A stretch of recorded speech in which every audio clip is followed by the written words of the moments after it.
I'm trying to.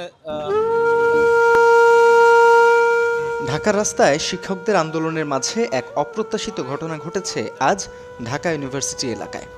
রাজধানীর সেগুনবাগিচায় বসবাসরত চীনা নাগরিক সেই অপ্রত্যাশিত ঘটনার শিকার হয়েছেন। আজ রবিবার ঢাকার শিক্ষকদের আন্দোলনের মধ্যেই তার আইফোনটি হারিয়ে যায়।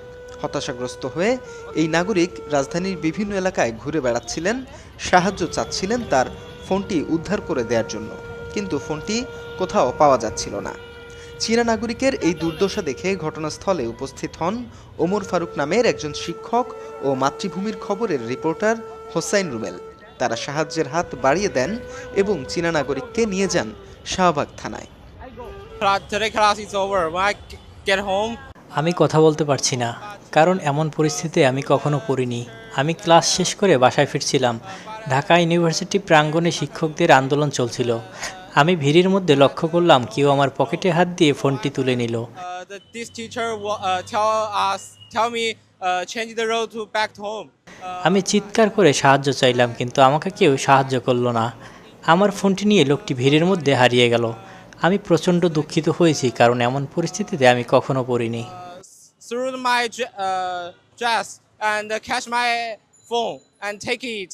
And when in that time, I say stop, but nobody care me, and I not find who catch my phone, so my phone is lost.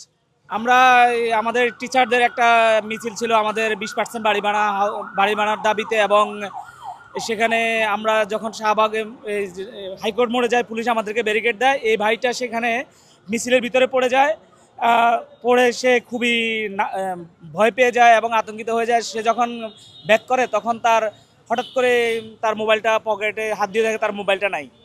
তখন সে খুবই নার্ভাস হয়ে যায়, কান্নাকাটির অবস্থা তার তৈরি হয়। তখন আমরা তাকে নিয়ে আসছি শাহবাগ থানায়, এবং আমরা চেষ্টা করেছি থানাতে।